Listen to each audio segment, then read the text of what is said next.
15 i lavori ai sensi dell'articolo 23,5 della legge numero 214 del 2011, termine prorogato dall'articolo 3,1 bis della legge numero 15 del 2013 e da ultimo prorogato con modifiche dall'articolo 23 ter, comma 1 della legge numero 114 del 2014 in conversione del decreto legge 90 del 2014.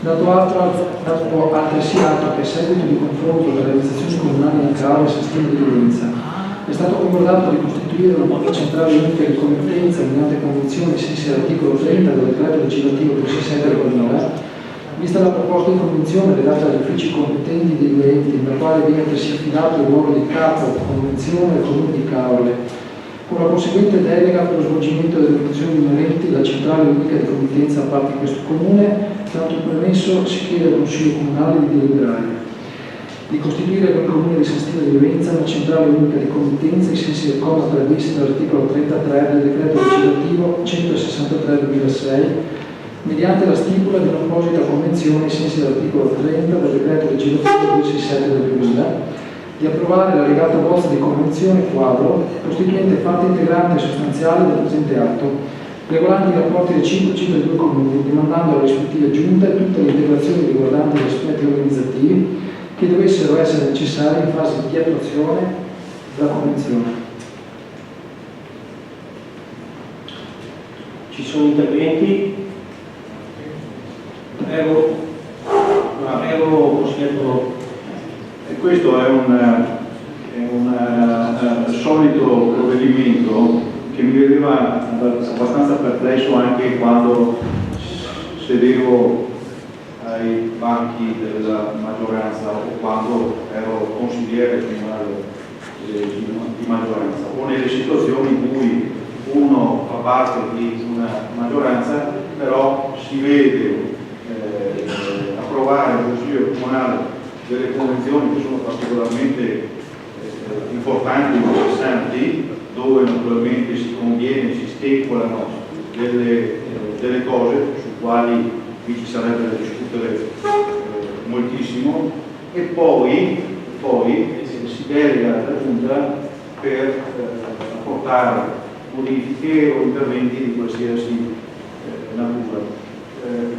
Soprattutto nel caso di organizzazione come si parla in questo. Quindi sono quegli atti di fede che non sono particolarmente chiari dove comincia, dove c'è la prerogativa della Giunta comunale, ma dove c'è un interesse anche da parte del Consiglio comunale di essere ridotto su quelle che sono le variazioni o le stipule o quelle che sono le questioni della delibera e naturalmente della convenzione. Quindi sinceramente non condivido per principio questo atteggiamento è chiaro che probabilmente per una questione di attività amministrativa la Giunta comunale viene presa in prima battuta, ma sinceramente se andiamo perché qui si prevedono anche ulteriori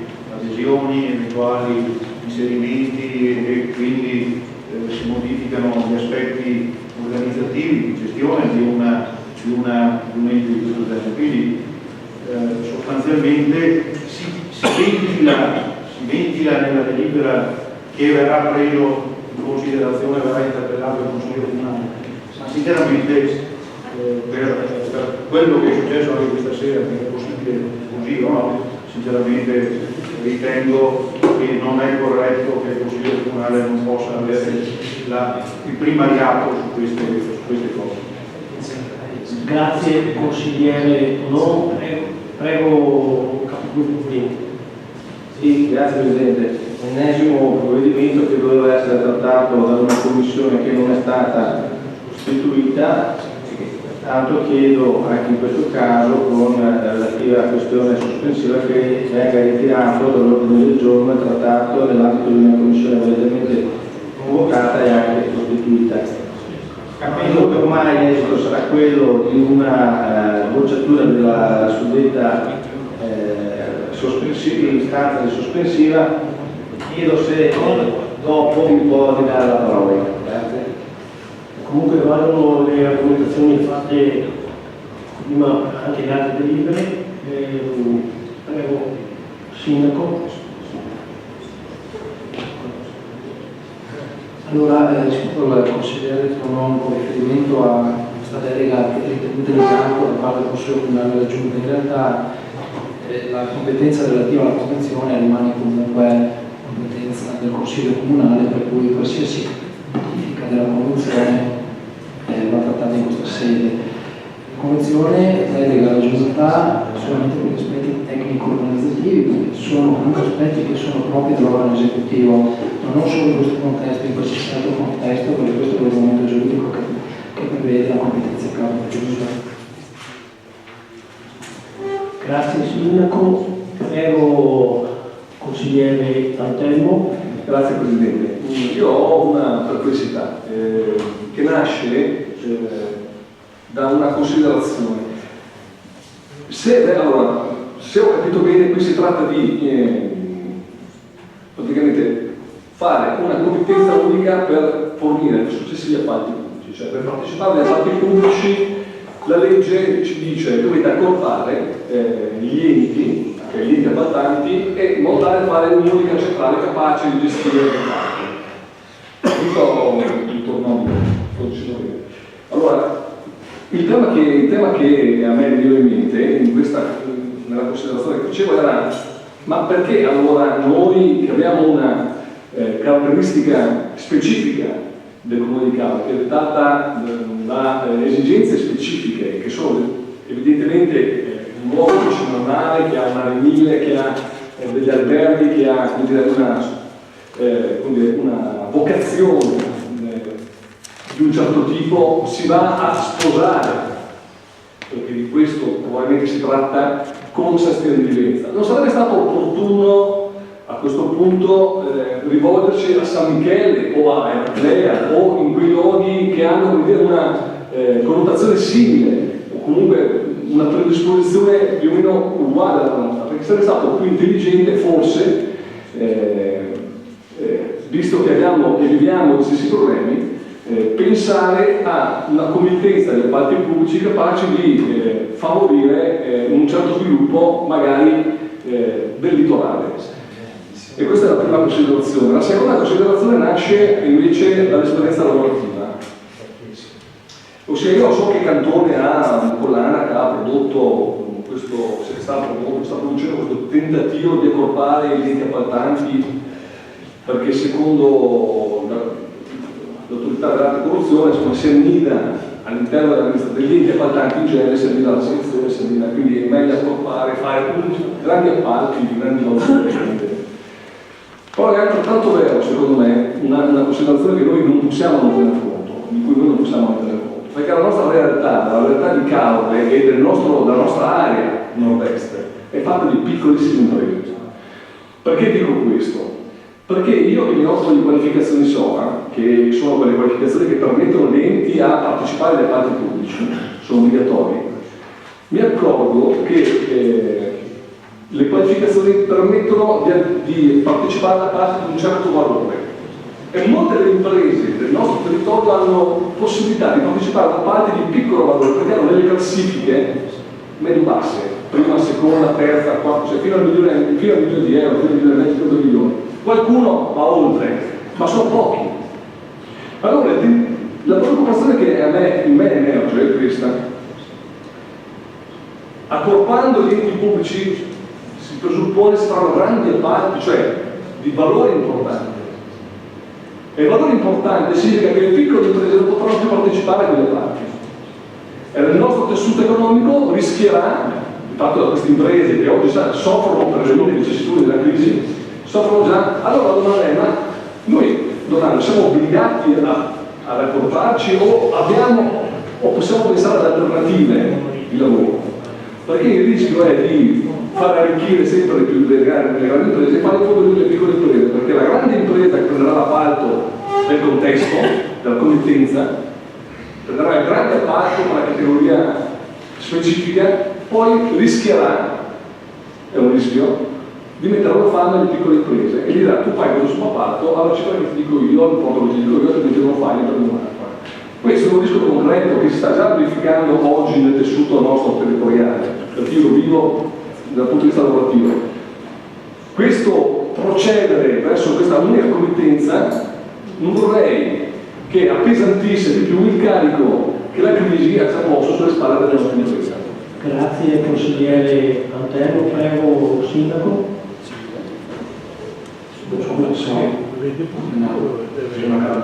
Allora, per fare le domande Per seguire il risparmio. rispondo all'ultima in ordine cronologico sul fatto se siamo obbligati, sì, perché la legislazione nazionale sta portando tutte le amministrazioni a fare o unioni di comuni o unioni di servizi o comunque accordi che prevedono il fatto che le competenze siano unificate al centro aggregatore e ciò semplicemente per la dell'amministrazione pubblica. Questa almeno pare essere la filosofia dei legislatori nazionali.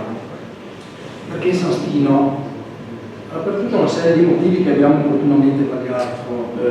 Come di Sastino noi abbiamo già degli accordi, ultimo in ordine di tempo quello relativo alla polizia locale che sta funzionando molto bene sia a livello di rapporto politico sia a livello di rapporto amministrativo, quindi parlo di rapporti dirigenziali, per cui è un'esperienza molto buona che intendiamo portare avanti e se possibile anche allargare con riferimento ad altre questioni comuni. La seconda è che rivolgersi ad altri comuni appare difficile nel momento in cui questi comuni hanno già accordi da tempo in piedi con altri, oppure questi comuni hanno ad esempio una densità demografica superiore alla nostra, per cui ci sarebbe un elevato appesantimento a carico della nostra struttura. Il terzo motivo è comunque quello legato al fatto che con questa convenzione il Comune di Cauda rimane in ogni caso capofila, che era una delle condizioni essenziali che ad esempio io avevo posto alla maggioranza. Grazie Sindaco, prego Capogruppo Bonini. Sì, grazie Presidente. No, io chiedo semplicemente di votare quella mia sospensiva perché facciamo tutto il dibattito prima di votare. In caso che passi è inutile diciamo qui a discutere tanto, invece prima la votiamo, dopo facciamo il dibattito. Ok, votiamo la sospensiva proposta dal Capogruppo Bonini. Favorevoli? Contrari? Astenuti? Risultato? Prego. Cioè, non dice mai. Grazie Presidente. Ecco, allora adesso che viene superata la questione sospensiva, io invece ragiono al di là di quello che fa il consigliere Antelmo, che fa dei ragionamenti politici che per carità avrebbero anche la loro logica e coerenza, però in altro ambito, cioè dove si tratta di determinare queste norme che poi prevedono l'obbligo degli enti locali. Ha un senso affrontare la questione in questi termini, dove noi dovremo porci, chi ci rappresenta i cittadini in quei consessi dovrebbe porsi il problema anche di assicurare i livelli occupazionali di impiego delle realtà locali. Noi qui però dobbiamo dare attuazione a quelle norme, il quadro è dato, all'interno di questo quadro però l'alternativa esiste. Non è soltanto obbligo del Comune di Cavale quello di stipulare una convenzione di questo tipo, avendo la possibilità di rivolgersi anche al Consiglio. Questa è una, ad esempio, scelta che abbiamo appreso essere stata disattesa. Al di là poi del comune più o meno, mi è parso di capire dal colloquio con gli uffici che in conferenza capigruppo, me ne potrà essere testimone il capogruppo Teso, c'è stata data indicazione che questa scelta non fosse frutto di una meditazione e quindi di una valutazione politica, ma derivasse esclusivamente dall'indicazione degli uffici. Il primo atto politico sul punto è quello che ci accingiamo ad affrontare. Allora la questione è: voi che valutazioni politiche avete fatto in ordine alla opportunità di scegliere la convenzione piuttosto che Consiglio? Prego Sindaco. È una scelta di opportunità derivante dal fatto e se si fa riferimento al Consip si ha a disposizione una gamma limitata di servizi che invece la forma che abbiamo scelto è molto più allargata, quindi siamo stati molto limitati con il ragionamento è stato fatto. Prego consigliere Lauro. Mi risulta però che per quei servizi che non sono disponibili in Consip, il Comune può avviare comunque una procedura di gara autonomamente senza per forza passare attraverso una centrale di committenti. Sì, prego Sindaco, ma Consip non fa lavori pubblici, sia chiaro. Quindi se dobbiamo creare una centrale unica di committenza, che secondo il legislatore nazionale ha detto che il 31 dicembre è già scaduta per forniture e servizi e che gli appalti pubblici scade al 1 giugno, 1 luglio, è evidente che abbiamo scelto un unico soggetto come un ente capofila che è il nostro comune che decide di fare tutta la gamma delle cose che ci servono, sia a livello di servizi, sia a livello di forniture, sia a livello di lavori. Grazie Sindaco. Prego Capogruppo Teso. Sì, mi sembra anche di ricordare che in conferenza e anche in commissione poi avevamo chiesto al segretario che ci avesse una lista di quelli che erano i servizi di cui era stato discusso su questo argomento. Chiedo se magari il segretario già, oppure passeremo a prendere agli uffici, il segretario non mi ascolta. Già fatta la lista, segretario? La lista dei servizi Consip, sì. Le avevo detto in quell'occasione che lei può comodamente reperire nel portale della Consip. Sì, ma avevamo chiesto, no, la domanda al segretario era stata fatta dei servizi in merito a quella che era stata fatta la scelta del comune di fare questa convenzione. Poi un'altra cosa, segretario, comunque andremo a vedere il portale come dice lei, non si preoccupi.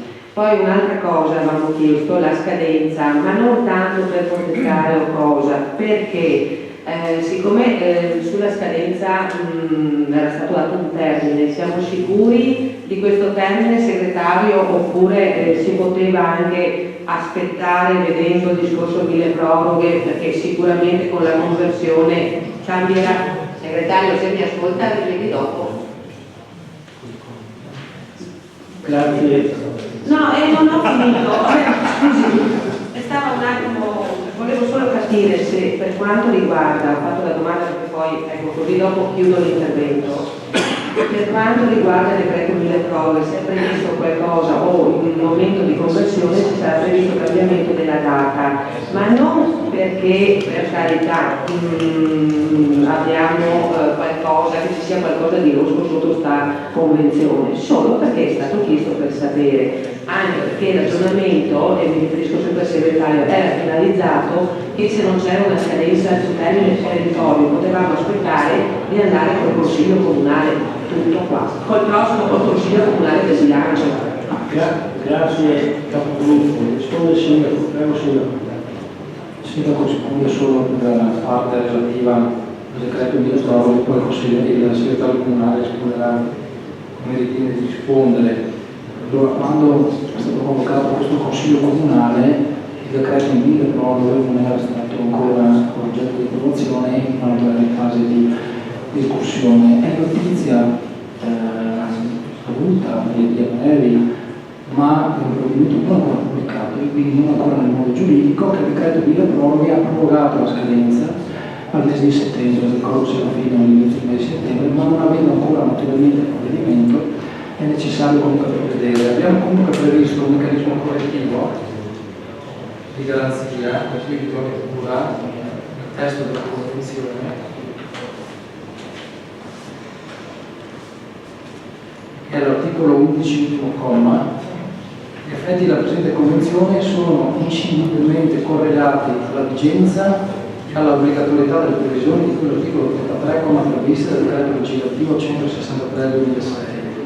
Conseguentemente, nel caso di abrogazione della suddetta disposizione si verificherà la cessazione degli effetti della stessa, mentre nel caso di rinvio o di determinazione del termine obbligatorio di istituzione delle centrali uniche di committenza per gli enti locali, i medesimi effetti decorreranno dalla nuova data stabilita per legge. Quindi si tratta di una delibera di una convenzione che rimane sulla dell'efficacia sospesa nel momento in cui esce la pubblicazione di questo provvedimento obbligatorio. Se poi a settembre verrà ulteriormente prorogato non entra in vigore, se verrà abrogata la normativa cessa automaticamente, anche se ancora non produce efficacia, se invece quel termine non verrà prorogato prenderà efficacia alla convenzione.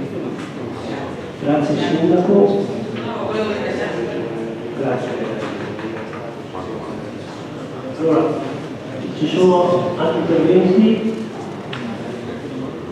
Allora, votiamo il punto all'ordine del giorno, voti favorevoli, voti contrari, astenuti, approvata.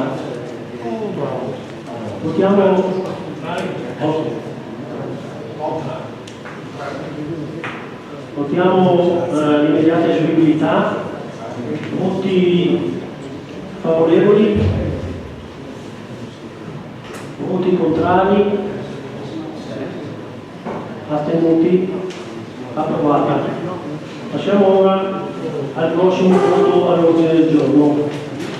Variante 1 al piano degli interventi ai sensi dell'articolo 18 della legge regionale 11 del 2004, varianti alle norme tecniche, adozione.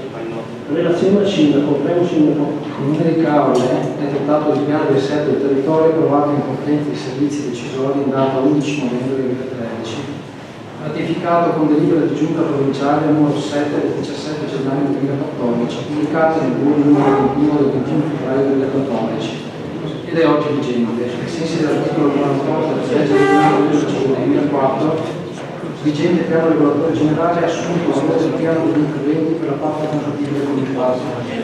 Il Sindaco, ai sensi dell'articolo 18 della legge regionale 11 del 2004, ha presentato al Consiglio Comunale in data 3 giugno 2014 il documento programmatico relativo agli interventi e alle trasformazioni urbanistiche da realizzare nel corso del mandato. Con delibera di giunta comunale numero 175 del 24 luglio 2014 è stato dato avvio alle procedure per la realizzazione della prima variante del piano degli interventi e sono state fornite le informazioni relative al piano. È dato atto che i contenuti del documento programmatico e gli atti di utilizzo sono stati considerati in fonte pubblico e si è tenuto in data 1 ottobre 2014, la quale è stata data poi ampia discussione e sono stati invitati i cittadini, alcune associazioni di categoria, così liberi professionisti che operano nella città di Caorle. Nel corso della suddetta riunione sono state fornite informazioni circa l'orientamento dell'amministrazione comunale e sono stati richiesti contributi collaborativi da parte dei comuni. Nei giorni successivi sono pervenute alcune proposte e suggerimenti da parte dei cittadini e liberi professionisti, sempre l'apparato normativo del piano del territorio. Ritenuto di dare seguito ai contenuti della delibera giunta comunale sopracitata, in particolare la variante normativa all'NTO e alla realizzazione di sussidi operativi per cui gli interventi di restauro paesaggistico. Qui l'articolo 9, variante di natura paesaggistica dell'NTO del PAP, riscontrato che la presente proposta di variante, come del documento programmatico, consiste nell'introduzione di una contenuta revisione generale delle norme del piano regolatore e di eliminare piccole incongruenze normative spesso appartenenti alle disposizioni di legge superate o addirittura abrogate, la parziale modifica di alcuni indici e indizi senza presentare le disposizioni contenute nel patto, nonché la predisposizione di un apparato normativo atto a disciplinare le compensazioni in materia di miglioramenti ferroviari, drenaggi e interventi di trasformazione edilizia in zona agricola disciplinati all'articolo 9 dell'NT del patto, visti dell'elaborato progettuale e dei dati uffici urbanistiche costituiti dalla relazione tecnica variante all'NTO. Testo allineato delle varianti dell'NTO. Dato atto che la variante sottoscritta non prevede nuove trasformazioni del suolo ed è stata trasmessa agli enti civili regionali, per le valutazioni di competenza, l'asseverazione di non necessità della relazione di compatibilità idraulica prevista dalla delibera di giunta regionale numero 2948 del 6 ottobre 2009, tanto permesso si chiede al Consiglio Comunale di deliberare di adottare ai sensi dell'articolo 18 della legge regionale 11 2004 la variante numero 1 al piano degli interventi secondo la proposta progettuale redatta dall'ufficio urbanistica e composta dai seguenti elaborati: la relazione tecnica variante all'NTO, testo allineato delle varianti all'NTO, di dare mandato al dirigente del settore urbanistica e edilizia privata affinché provveda a tutti gli adempimenti amministrativi per pervenire all'approvazione della variante con le modalità previste dall'articolo 18 della legge regionale 11 2004. Grazie Sindaco. Ci sono interventi? Prego consigliere Paolo. Sì, io ho bisogno di un chiarimento con riferimento alla variante numero 1.13, pagina 7, laddove si parla di fasce di rispetto non di corsi d'acqua interni del litorale con la sostituzione del primo comma, e laddove si va a specificare che non sono consentite all'esterno dei centri abitati nuove edificazioni per una profondità di 1,50 m ridotta a 1,30 m delle ZTO diverse dalle zone agricole, per l'unica esterna dell'argine principale o in assenza di arginature dal limite dell'area demaniale dei seguenti corsi d'acqua, e c'è un elenco di corsi d'acqua. Allora, ho provato a confrontare questa norma, questo articolo, con quanto prevede il PAT, norme di attuazione del PAT, articolo 10,20, perché mentre nell'articolo 10,20 del PAT si parla anche di scoli costruttivi, canali, fossi o capofossi che costituiscono corridoi ecologici nell'ambito delle invarianti di natura ambientale, questa tipologia, questa fattispecie di invasi, di idrografia superficiale, non la ritrovo qui in questa norma articolo 33 dell'NTO, e chiedo il motivo. Grazie. Essendo una questione tecnica di rispondere alla dirigente Fioretto, prego, dottore. Sì, l'elenco dei corsi d'acqua citati è l'elenco dei corsi d'acqua del nostro territorio comunale vincolati ai sensi del codice urbano, cioè quelli per i quali si applicano le disposizioni della GANAS 10 quando si tratta di interventi di natura edilizia. Si poteva anche scrivere quelli vincolati, ma per facilitare la lettura è stato inserito in maniera pedissequamente l'elenco di corsi d'acqua. Questo perché già il PAT prevede questa regola.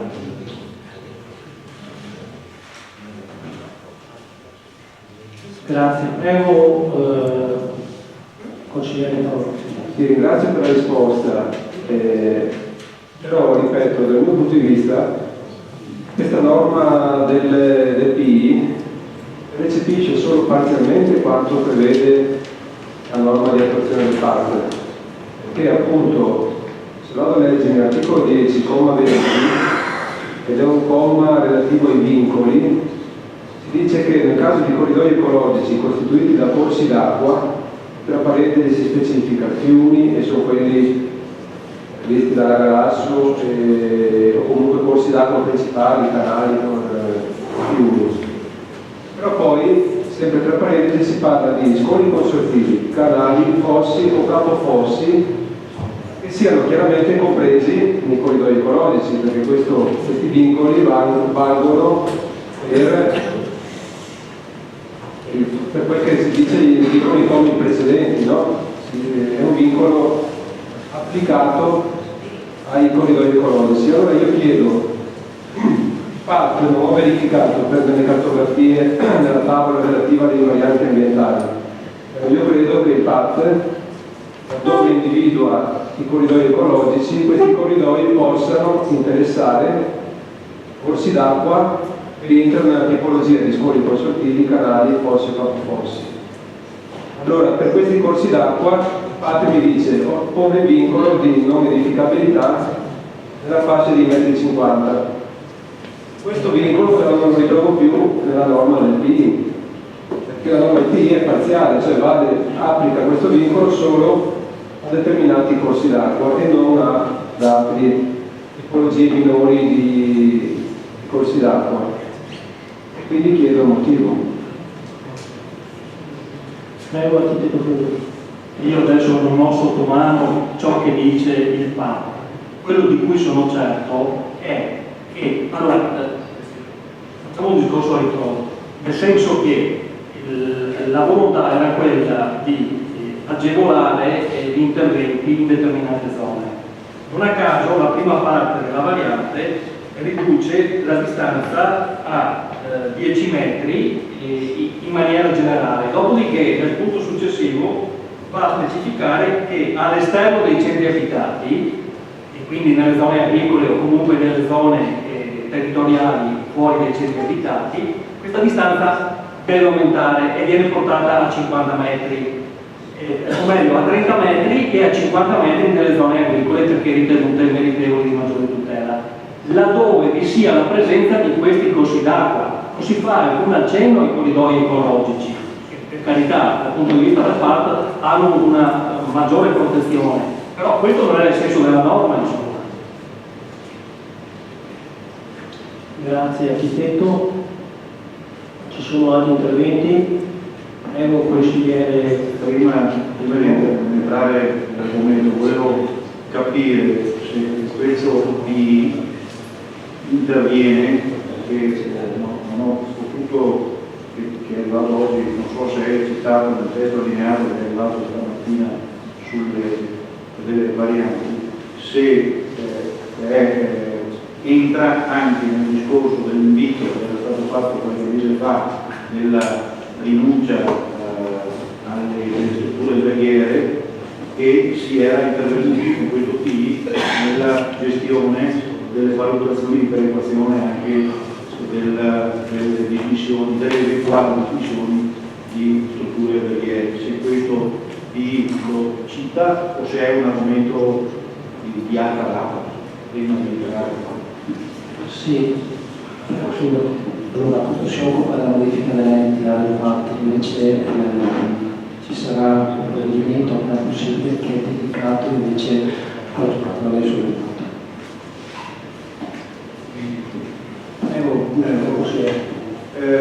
Devo dire che sostanzialmente mi sono fatto un'idea di questo, della delibera e di questo P e di questi sussidi operativi che noi stiamo a prendere in considerazione. Cioè l'approvazione del PAC dà l'agilità agli uffici comunali di dare le risposte, di allineare a quelle situazioni che erano in itinere e che non potevano essere prese in considerazione perché erano argomento del PAC, e quindi queste permette e dà la possibilità di intervenire su alcune questioni che erano richieste da diversi cittadini o da diverse imprese, e quindi su questo si fa il passo per poter dare la possibilità a dare atto di attività a queste imprese. Poi c'è un'altra situazione che entra in merito a un'altra questione che era importante, che era quella che il PRG per esempio prevedeva una certa sistemazione fondiaria data dai cosiddetti penati che inizialmente è stato argomento nella relazione del FAP, e quindi permette questi interventi. Io su questa questione ho delle perplessità come sono stati redatti questi sussidi, perché l'argomento è e deve essere assolutamente dal punto di vista tecnico, puntuale, preciso, quindi dare degli indirizzi come è il PRG delle zone agricole dove si stabiliscono zone liberate e altre questioni. L'aspetto sostanziale, adesso io non so come gli uffici troveranno la soluzione, quindi probabilmente sono fatti anche un'idea da parte dei tecnici e di coloro che si pongono di fronte a questo argomento. Ritengo che qui è stata fatta più una situazione, tenuto conto di una situazione ambientale ecologica, cioè fatta una valutazione sotto questo aspetto, quando il PAC lo stabilisce in in altri termini, e non si è valutato l'aspetto tecnico. Parlo tecnico quando si parla di centri urbani, quando si parla di strutture alberghiere e quando si deve parlare di impresa o di industria agraria, cioè dove ci sono delle attività che hanno una finalità di impresa agraria. Con questi sussidi credo che, non so come, io sinceramente non ho la cognizione logica di come andremo. Devo dire che l'aspetto è stato suggerito dagli operatori del settore, ma sinceramente quello di salvaguardare i fossi, i canali, trovare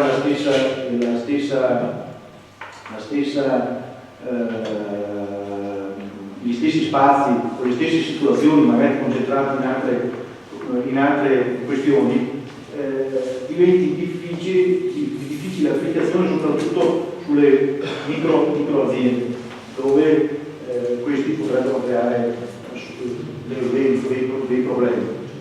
Però probabilmente l'ufficio si è mosso in modo tale che ha simulato una serie di possibilità che permettono realmente all'imprenditoria agricola di essere impresa agricola, non di essere una valenza di tutela ambientale particolare. Quindi sotto questo aspetto qua io so che avevo sollecitato più di altri questa questione, ma tutte queste questioni io ritengo che siano più di ambito ecologico ambientale che calate in una situazione di impresa agricola. Faccio l'esempio anche delle DLG che agricole, che io sollecito, fa parte anche faceva parte del programma elettorale, su cui anche lì bisogna lavorare, nel senso che la tutela è una cosa importante, ma deve essere anche calata in una realtà imprenditoriale. E sulla questione che si è un po' allargata dei drenaggi, parliamo non dei drenaggi, delle sistemazioni fondiarie e agrarie, i sussidi probabilmente in qualche situazione probabilmente inficeranno solo la gestione dell'acqua, sostanzialmente è un problema. E lei sicuramente la ringrazio. Se non ci sono altri interventi, portiamo il punto all'ordine del giorno. Allora, voti favorevoli, voti contrari, altri voti.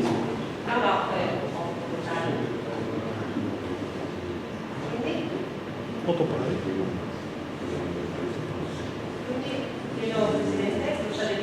Non era approvata, chiedo.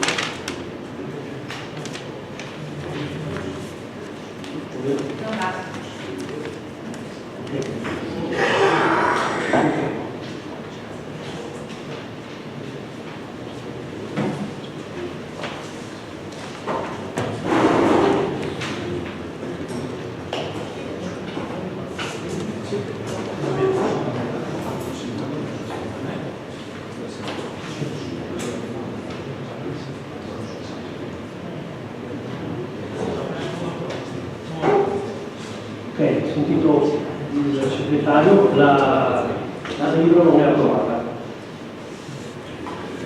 Passiamo al prossimo punto all'ordine del giorno: approvazione piano delle alienazioni e valutazione del patrimonio immobiliare anno 2015 ai sensi dell'articolo 58 del decreto legge 112 del 2008. Relazione l'assessore Russo. Prego, assessore.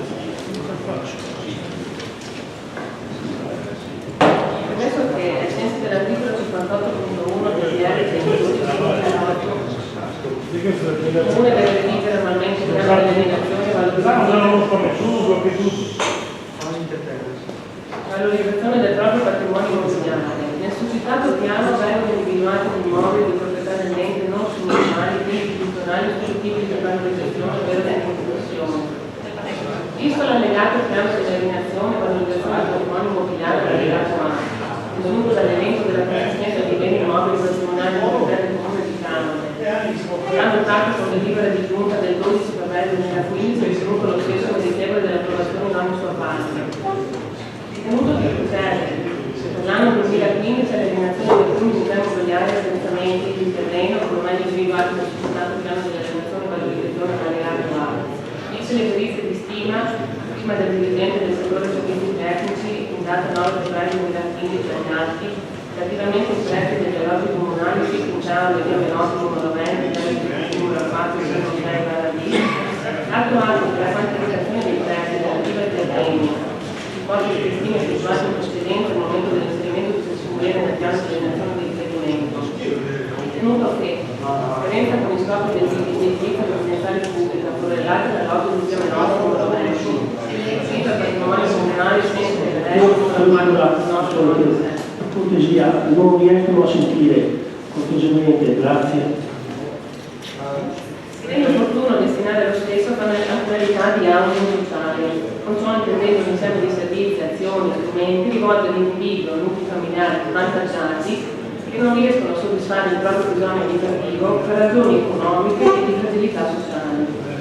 Considerato che tali scopi e anche la soluzione di casi di emergenza abitative sono perseguibili attraverso la cessione dell'immobile a cooperativa sociale o altri soggetti specializzati nel settore, dando atto che nel caso in cui lo strumento di gara sia finalizzato a darsi deserto, si procederà alla cessione a qualunque altro soggetto pubblico o privato per la procedura di evidenza pubblica.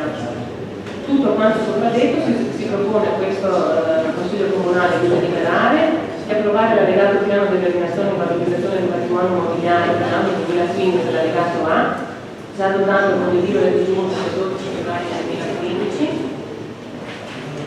di destinare la lotta di via Menotti a finalità di housing sociale perseguibile attraverso la cessione dello stesso a cooperativa sociale o ad altro soggetto specializzato nel settore, stabilendo che nel caso in cui lo esperimento di gara a ciò finalizzato andasse deserto si procederà alla cessione a qualunque altro soggetto pubblico o privato che abbia procedure di evidenza pubblica.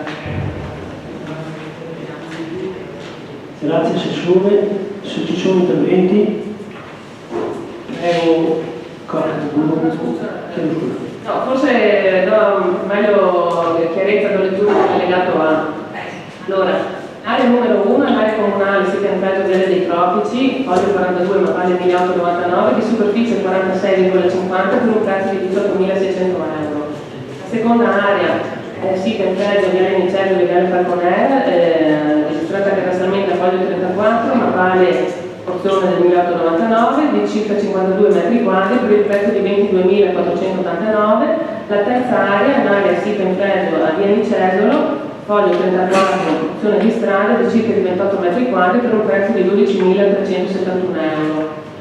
Poi abbiamo l'alloggio in via Menotti, foglio 11/52, Mappalle 470 sub 3 per un prezzo di 70.000 euro. E l'ultimo alloggio che è nuovo, inserito per la prima volta quest'anno nel piano delle elezioni, è un alloggio in via Vespucci, nell'Esides Colombo, registrato a foglio 42, Mappalle 1017 sub 267 per il prezzo di 160.000 euro. Questo è l'allegato A. Prego, capogruppo Teso. Sì, ringrazio l'assessore Russo che ha dato prontamente risposta dell'allegato, infatti era quello che le chiedo gentilmente se è stata fatta la classica stima da parte degli uffici per quanto riguarda i prezzi. I beni che arrivano dal piano di alienazione dell'anno scorso mantengono lo stesso prezzo, tranne l'alloggio di via Menotti per le motivazioni che avevamo detto prima. Il nuovo alloggio che abbiamo inserito, quello di Viale Vespucci e dell'Esides Colombo, è stato fatto la verifica dal dirigente ingegnere Lazzarini, che c'è anche legata agli atti. Sì, la mia era per dire appunto perché sappiamo tutti com'è il mercato ultimamente, ormai da un anno, relativo ai prezzi e anche sia dei fabbricati che dei terreni, ecco, di tener conto anche, purtroppo capisco che l'ente magari guadagna tra virgolette meno, meno, però è dettato da una crisi che comunque è ormai da anni su tutti quanti. Grazie capogruppo Teso. Sempre sul discorso mi scusi Presidente, sull'alloggio ad esempio di San Giorgio, sono occupati assessori questi alloggi, sono tutti vuoti? Quello di Giovanotti è vuoto da tempo, il bando di gara è stato fatto prima con un'asta a 130.000, poi è stato passato a 90.000, deserti e tutto, l'anno scorso è stato reinserito nel piano delle elezioni perché il bando è scaduto, ma non c'è stata neanche una presa di visione, l'interesse è nullo, quindi è stato deciso, pur di non lasciarlo deperire in quelle condizioni in cui si trova, di abbassare il prezzo con il vincolo dell'auto sociale, sperando che magari sia più appetibile con questo prezzo. Grazie Assessore, grazie capogruppo Teso. Ci sono altri interventi?